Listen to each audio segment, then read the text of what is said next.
data Dapodik ini sangat penting gitu ya untuk digunakan sebagai basis data kita untuk mengambil segala macam kebijakan yang ada di kementerian.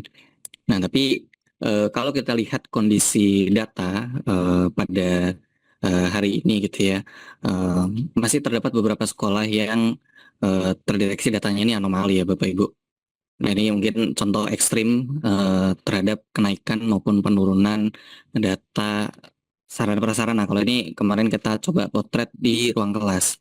Jadi di satu kondisi ada satu sekolah yang tiba-tiba gitu ya di satu semester ruangannya jadi banyak sekali. Kemudian semester berikutnya tiba-tiba terkoreksi nih jadi hilangnya cukup banyak ya 40-an ruang hilang. Kemudian di akhir waktu kita potret di 2025 semester ganjil gitu ya, itu juga terjadi peningkatan. Nah, kalau kita lihat di sekolahnya, ya ini kalau kemarin salah satu sampelnya ini tidak terjadi bencana, tidak ada intervensi gitu ya, tidak ada intervensi untuk bantuan atau apapun gitu. Makanya ini kemarin kita lihat, oh, ini datanya kenapa aneh sekali gitu ya.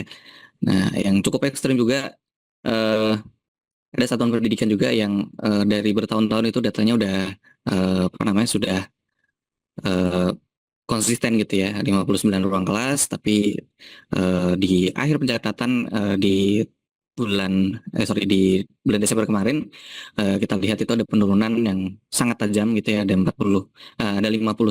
ruang yang hilang. Nah ini kami mengindikasi bahwa terkadang di satuan pendidikan ini melakukan updating data itu bukan sesuai dengan kondisi di sekolahnya, tapi melihat apa yang akan dihadapi sama satuan pendidikannya. Sebagai contoh Bapak Ibu, eh, terdapat satuan pendidikan yang dia sengaja untuk memperbaiki datanya gitu ya. Ruangannya dibagus-bagusin, yang nggak ada ruangannya tiba-tiba ada ruangan gitu ya, nggak ada perpus tapi dia dicatat ada perpus. Sehingga mungkin di sekolahnya mungkin ada yang disekat-sekat gitu ya. Tapi pencatatannya dia dicatat punya gitu ya. Dan tujuannya tidak lain tidak bukan itu biar akreditasinya bagus karena kemarin untuk akreditasi kan salah satu sumber datanya itu dari Dapodik. Tapi di saat sekolah itu mau kita umumkan, oh ini nanti kita akan ada cut off data untuk revitalisasi atau DAK gitu ya dari tahun-tahun yang lalu. Ini kita lihat tiba-tiba yang rusak itu jadi banyak gitu Bapak Ibu. Nah ini yang perlu kita pahami adalah kita ingin mencatatkan data di Dapodik itu sesuai dengan kondisi real di lapangan sehingga kalau kita mau melakukan intervensi apapun itu memang sudah tepat sasaran dan tidak apa namanya tidak perlu kita cek ulang gitu ya. Pengennya sih kita pengen apa namanya cukup pakai data Dapodik aja tapi kita nggak perlu turun ke lapangan, tapi ternyata kondisi datanya masih seperti ini. Nah ini kita harapkan nanti Bapak Ibu bisa diperhatikan kembali untuk konsistensi datanya, pastikan memang sesuai dengan kondisi real yang ada di sekolahnya. Kalau sekolahnya nggak punya ruang kelas, ya nggak usah dicatatkan ada ruang kelas gitu ya. Kalau sekolahnya nggak punya perpus, nggak usah diadain perpusnya, kita sekat satu ruangan, kita catatkan perpus, yang akhirnya nanti Bapak Ibu waktu kita hitung kebutuhannya, oh ini sekolahnya udah ada perpus, jadi nggak perlu apa namanya kita kasih bantuan pembangunan perpus. Gitu mungkin ya untuk gambaran konteks terkait dengan sumber data kita di program revitalisasi. Nah, ya, bisa di next. Nah, tadi juga sudah disampaikan oleh Pak Ses bahwa eh, target dari Presiden itu kita ingin menyelesaikan apa namanya sekolah rusak itu sampai 2028. Nah, untuk bisa mendapatkan calon-calon yang sekolah rusak tadi ya kita ambil datanya dari Dapodik, kemudian Bapak Ibu di satuan pendidikan dapat melengkapi dokumen-dokumen yang mendukung untuk masing-masing menu gitu ya di yang sudah kita hitungkan berdasarkan kondisi data Bapak Ibu. Nah, untuk aplikasi revitalisasi ini sebenarnya nanti Bapak Ibu bisa akses gitu ya melalui laman revit.kemendikdasmen.go.id. user dan passwordnya nanti Bapak Ibu bisa login menggunakan SSO yang ada di Dapodik, dan peran yang bisa login ke sini adalah kepala sekolah maupun PLT kepala sekolah gitu. Jadi ini tidak semuanya perannya operator, tapi ini ada peran dari operator apa namanya kepala sekolah gitu ya, untuk memastikan apa yang diinput itu memang sudah sesuai dengan kondisi real di lapangan. Oke, next.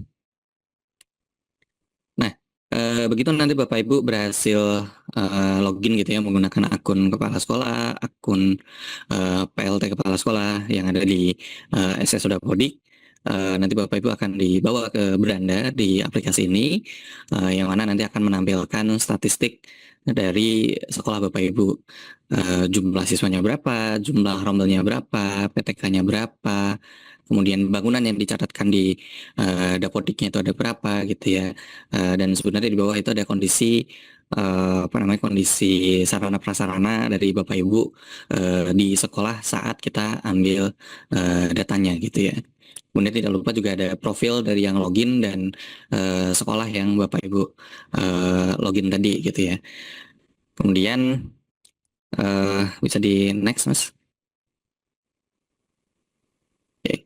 Kira-kira apa sih yang harus disiapkan oleh Bapak Ibu saat nanti Bapak Ibu sudah berhasil login? Nah, nanti kita minta untuk melengkapi berbagai macam dokumen ya yang ada di aplikasi ini. Nah, apa saja yang perlu disiapkan? Yang pertama adalah bukti dokumen berupa foto dari prasarana sesuai dengan menu revitalisasi yang muncul di apa namanya, bantuan yang diterima oleh satuan pendidikan. Yang pertama mungkin kita minta untuk kelengkapan foto dari lahan gitu ya, dan semua foto yang diupload di aplikasi ini wajib menggunakan foto yang sudah apa namanya, mengandung informasi geotagging di dalamnya. Nah, nanti caranya gimana untuk bisa dapat foto yang ada geotaggingnya, nanti di belakang ada materinya sendiri Bapak Ibu. Nah, yang pertama tadi foto lahan, kemudian fotonya juga tadi harus memuat lokasi ya, atau koordinat waktu pengambilan dan kondisi aktual dari kerusakan bangunan tersebut atau ruangan tersebut. Kemudian kalaupun nanti untuk foto yang kebutuhannya rehab, ini nanti kita mintakan ada foto dari berbagai macam sisi ya. Kalau di aplikasi kita minta minimal 6 foto gitu ya, untuk menggambarkan masing-masing sisi dari ruangan yang dimaksud gitu. Jadi ada tampak depan, tampak belakang, kemudian di bagian dalamnya, lalu kondisi tampak kiri, tampak kanan, mungkin tampak atas kalau ada ya Bapak Ibu ya, untuk menggambarkan kondisi ruangan tersebut. Nah, kemarin berkaca dari tahun yang lalu ya, waktu Bapak Ibu melengkapi dokumen di aplikasi Revit ini, kita sempat menemukan ada foto-foto yang tidak menggambarkan memang ini ruangannya rusak gitu ya. Jadi kalau kemarin kami lihat, ini sebenarnya ruangannya cuma mungkin perlu dicat kah, atau apa namanya, perlu ganti kaca kah, atau apa gitu ya. Jadi masih termasuk ke rusak ringan sebenarnya. Nah, ini mungkin nanti kalaupun ada yang seperti itu, nanti coba dicek kembali ya di Dapodiknya, memang apakah ruangan itu dicatatkan rusak ringan atau rusak berat gitu ya. Itu mungkin nanti bisa diperbaiki. Dan yang perlu kami ingatkan adalah mungkin fotonya memang harus menggambarkan bahwa di ruangan tersebut itu ada kerusakan.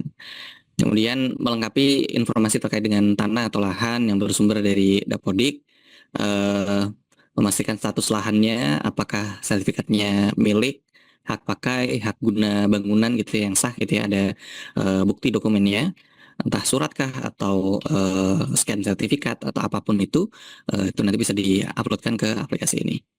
Kemudian kesesuaian lahan, lahan yang siap bangun.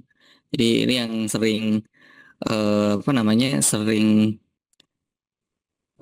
terlewat gitu ya oleh teman-teman di satuan pendidikan, adalah lahan yang siap bangun gitu ya. Di Dapodik sebenarnya ada inputannya, lahan yang siap pakainya itu berapa gitu ya. Tapi kebanyakan yang diinput adalah sesuai dengan jumlah atau luas dari lahan yang diinputkan sebelumnya, luas tanah gitu. Nah, jadi untuk lahan yang siap bangun ini adalah definisinya itu adalah lahan yang memang kira-kira itu nanti bisa dibangunin ruang kelas kah atau lab atau apapun itu gitu. Jadi mungkin dari lahan Bapak Ibu yang di sekolah itu masih ada lahan yang bisa dimanfaatkan, yang tentunya itu juga harusnya lebar sama panjangnya itu nggak terlalu sempit atau nggak apa namanya, panjangnya juga masih masih make sense gitu ya Bapak Ibu. Nah itu nanti bisa diupdate ke Revit. Kemudian eh, jika terdapat ketidaksesuaian nanti kalau ini yang di rule yang sebelumnya Pemda nanti bisa memberikan catatan. Kemudian mengecek kembali dokumen persyaratan, pengajuan revitalisasi pada kelengkapan dokumen, jumlah menunya apakah sudah sesuai yang dilengkapi, kemudian status kelengkapan dokumennya berapa persen, menu yang belum lengkap dan tidak dapat setuju ini nanti harus menunggu perbaikan dari satuan pendidikan. Boleh di next mas? Oke. Nah, nanti kalau Bapak Ibu masuk ke aplikasi ke menu uh, kelengkapan dokumen gitu ya, nanti Bapak Ibu akan menemukan ringkasan dari bantuan yang sesuai dengan kebutuhan Bapak Ibu yang ada di aplikasi Dapodik. Ya, catatannya tadi ya, sesuai dengan aplikasi Dapodik, di tanggal kita ngambil datanya. Jadi nanti ada total menunya, kemudian yang sudah siap itu ada berapa gitu yang definisi siap ini berarti dia sudah diisikan foto, kemudian form kerusakan atau apapun itu di masing-masing menunya. Kemudian yang masih menunggu berapa persen dan progres dari sekolah ini berapa persen. Oke. Kemudian nanti di bawah ada di bawahnya nanti ada informasi terkait dengan lahan maupun tanah gitu ya berdasarkan data Dapodiknya.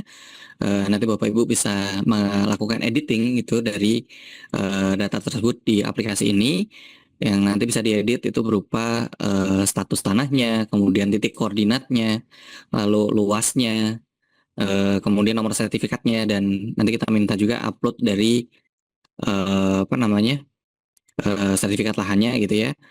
Kemudian kita mintakan foto dari lahan tersebut juga gitu dan semua foto ini juga harus memenuhi kaidah yang sempat kami sampaikan tadi. Next. Oke. Nah, di gambarnya kalau Bapak Ibu melakukan editing ya, nanti di tanahnya nanti bisa Bapak Ibu upload sesuai dengan foto lahan yang memang Bapak maksud gitu ya, Bapak Ibu maksud di sekolah Bapak Ibu. Fotonya kalau yang di sini kita nggak minta untuk 6 sisi ya. Kalau untuk tanah cukup menggambarkan kira-kira nanti kalaupun ini tanahnya mau dibuat untuk pembangunan, kira-kira nanti akan dibangun sebelah mana gitu ya. Kalau bisa nanti di apa namanya fotonya bisa menggambarkan itu. Oke, next. Nah, kemudian selain menu selain melengkapi kelengkapan tanah tadi ya, nanti Bapak Ibu bisa melengkapi apa namanya tiap menu yang sudah kita hitungkan di daftar kebutuhan revitalisasi. Di dalamnya nanti ada rehab, ada pembangunan gitu ya, dan uh, di tiap menu ini kalau menu kan sebenarnya ada menu perbaikan ruang kelas, rehab lab, rehab perpus gitu dan lain-lain. Jadi nanti kalau Bapak Ibu login nanti jumlahnya ini akan mengikuti dari apa namanya jumlah ruang yang rusak gitu yang di Bapak Ibu inputkan di Dapodik untuk kita hitungkan kira-kira apa namanya berapa volumenya gitu ya. Jadi kalau di sini mungkin dia akan berulang gitu ya. Eh, ada rehab 1, rehab ruang administrasi 1, ruang rehab ruang administrasi 2, rehab ruang administrasi 3 dan seterusnya. Itu sesuai dengan volume yang bisa Bapak Ibu usulkan gitu ya. Oke, next. Kemudian tadi ada juga untuk yang sifatnya pembangunan jenisnya, nanti Bapak Ibu bisa melengkapi kira-kira ini jenis pembangunannya itu nanti akan dibangun di lahan kosongkah atau dia nanti akan menempel gitu ya di bangunan yang sudah ada tapi di situ udah ada daknya mungkin jadi bisa ke lantai 2 atau eh, mau dibangun di apa namanya ruangan lahannya udah nggak ada lagi mau dibangunkan di bangunan yang ada tapi di situ masih belum ada daknya gitu ya. Kemudian kira-kira pembangunan ini nanti akan mapping ke lahan yang mana atau ke bangunan yang mana sesuai nanti pilihan dari Bapak Ibu. Oke, next. Oke, kemudian untuk kelengkapan untuk rehabilitasi gitu ya Bapak Ibu ya. Jadi nanti kita akan tanya Bapak Ibu kira-kira ini nanti ruangan mana yang akan direhab. Nah, jadi langkah pertama memang untuk rehab ini Bapak Ibu perlu melakukan mapping gitu ya. Nanti Bapak Ibu perlu melakukan mapping menu ini nanti diperuntukkan untuk ruangan yang mana gitu. Jadi Bapak Ibu nanti bisa pilih ruang kelas yang dimaksud itu yang mana, dan ini sudah kita filter yang rusak sedang ke atas gitu ya, rusak sedang maupun rusak berat yang akan muncul dan sesuai dengan menu yang dipilih. Jadi kalau yang Bapak Ibu muncul itu menunya adalah rehab perpus, yang nanti akan muncul ruangannya adalah daftar ruangan perpus yang ada di sekolah Bapak Ibu. Kalau yang Bapak Ibu klik itu nanti adalah ruang kelas, berarti nanti yang Bapak Ibu bisa pilih adalah ruang kelas. Dan jika Bapak Ibu di ruangan tersebut gitu ya, ruangan tersebut itu nempel ke bangunan yang sudah ada form PUPR-nya sebelumnya, itu nanti akan secara otomatis akan muncul gitu ya di aplikasi ini. Tapi jika Bapak Ibu masih merasa bahwa ini formnya udah tidak update gitu ya, atau ini perlu pembaruan, nah nanti Bapak Ibu bisa upload ulang gitu ya untuk ke ruang ini menggunakan form penilaian kerusakan yang paling update atau paling terkini gitu ya dari sesuai dengan kondisi di sekolah Bapak Ibu. Kemudian foto ini juga harus diupload yang untuk menggambarkan ruangan yang Bapak Ibu maksud gitu ya. Kondisi dalamnya seperti apa, kondisi bagian atasnya seperti apa, kemudian kanan kiri dan seterusnya. Dan semua foto ini harus ada geotaggingnya, dan nanti kalau Bapak Ibu upload foto yang katakanlah nanti Bapak Ibu ada petugas yang bertugas untuk moto gitu ya, dikirimin ke operatornya atau kepala sekolahnya yang nanti akan ngupload. Kalau dikirim lewat WhatsApp itu bisa kita pastikan geotaggingnya hilang ya Bapak Ibu ya. Jadi mungkin kalau mau kirim bisa di zip dulu atau bisa dikirimkan email ke yang nanti akan ngupload foto ini gitu. Karena di tahap 1 kemarin banyak yang protes, Pak ini kita nggak ada foto geotaggingnya, padahal kemarin pas foto sudah pakai aplikasi yang disarankan katakanlah. Ternyata pas kita telusur ini geotaggingnya udah hilang karena sempat dikirim lewat WhatsApp gitu. Oke. Dan nanti setelah ini nanti Bapak Ibu bisa melengkapi semua apa namanya, semua menu yang tersedia gitu ya sesuai dengan kondisi di sekolah Bapak Ibu. Next. Oke. Bisa di next lagi Mas. Nah, kemudian untuk panduannya ya, mungkin ini beberapa panduan Bapak Ibu untuk menggambarkan kondisi satuan Bapak Ibu, satuan pendidikan Bapak Ibu, ruang kelasnya seperti apa gitu ya. Nanti bisa difotokan bagian-bagian yang memang perlu di notice gitu ya oleh tim verifikasi. Oke, next. Oke, ini kira-kira untuk menggambarkan foto tampak depannya gitu ya. Kalau memang ada plafonnya yang rusak gitu ya, atau atapnya yang rusak, nah itu mungkin bisa digambarkan. Next lagi. Oke, ini untuk gambaran apa namanya, bagian belakang atau mungkin untuk gambarin ini plafonnya bocor dan seterusnya. Oke, next. Ini kondisi di dalamnya, katakanlah memang di plafonnya itu ada kerusakan ya Bapak Ibu ya, yang berarti nanti fotonya memang dibuat agak ke atas gitu ya, untuk menggambarkan kondisi dari ruang kelas Bapak Ibu. Next. Oke, next lagi. Oke. Next lagi. Ini foto bagian atas ya, mungkin apa namanya, Bapak Ibu bisa cari bangunan yang lebih tinggi atau mungkin kalau punya drone gitu ya bisa difoto juga dari drone untuk bisa melihat kondisi bagian atasnya. Oke, next.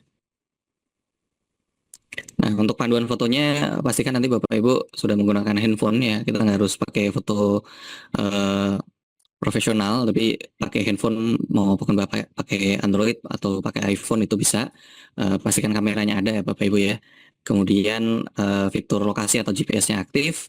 Kemudian pakai aplikasi yang memang sudah mendukung untuk pengambilan foto menggunakan geotagging gitu ya. Contohnya kalau di Android itu ada GPS map kamera, ada GPS map light, di iPhone itu ada timestamp kamera, geotag foto dan yang lain-lain gitu ya. Jadi Bapak Ibu bisa cari gitu ya, selain dengan aplikasi yang kita sarankan, kalau memang Bapak Ibu sudah biasa pakai aplikasi tersebut, kami persilahkan.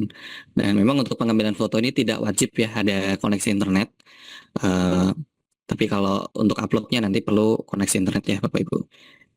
Oke, kemudian pastikan juga ya tadi setelan lokasi atau GPS-nya aktif. Berikut caranya kalau di Android maupun di iPhone. Eh, Kemudian buka aplikasinya, lalu foto, pilih tampilannya itu cap atau stem untuk yang memuat alamat desa, kemudian kabupaten kota, koordinat, longitude latitudenya gitu ya, tanggal, jam dari apa namanya pengambilan foto yang dilakukan.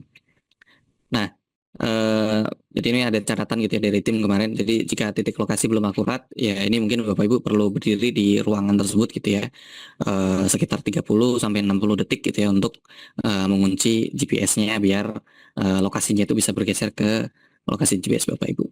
Oke, next.